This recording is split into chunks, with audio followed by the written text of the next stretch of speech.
السلام عليكم ورحمة الله وبركاته، ازيكم عاملين ايه؟ النهاردة هعمل معاكم الكبدة بالبطاطس بطريقة سهلة قوي وسريعة جدا وما خدتش معايا اي وقت. تابعوني الفيديو لحد الاخر عشان تشوفوا وصفة الكبدة بتاعت النهاردة. يلا بينا ندخل على الوصفة من اولها.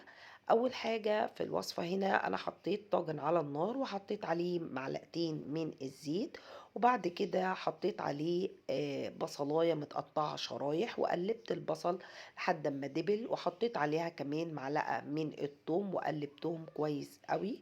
وبعد كده جبت فلفل الوان ومتقطع شرايح وقلبته كويس قوي. ومعايا هنا كبدة، الكبدة ديت انا حاطة كيلو من الكبدة، وهقلب الكبدة كده مع البصل والفلفل الالوان لحد ما يبتدي اللون بتاعه يتغير الكبدة. وحطيت عليها نص معلقة من الفلفل الاسود ونص معلقة من الكمون ونص معلقة من الكزبرة وقلبتهم كويس قوي وهسيبهم لحد ما يستوي.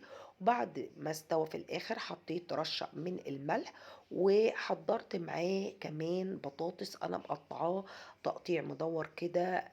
التقطيع بتاعه السمك بتاعه اتخن من الشيبس شوية، محمراه وفي الاخر حطيته على الكبده زي ما انتم شايفين قدامكم كده.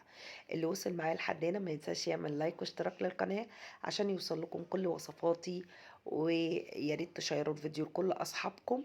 وزي ما انتم شايفين انا غرفت هنا الطبق بتاع الكبده، وزي ما انتم شايفين حطيت عليه كمان الكزبره متقطعه كده، اديتها شكل حلو قوي. ويا رب الفيديو يكون عجبكم وفيديو ما يكونش طويل عليكم. وطبعا الطريقة انا هسيبها لكم في صندوق الوصف. وفي النهاية اقول لكم السلام عليكم ورحمة الله وبركاته.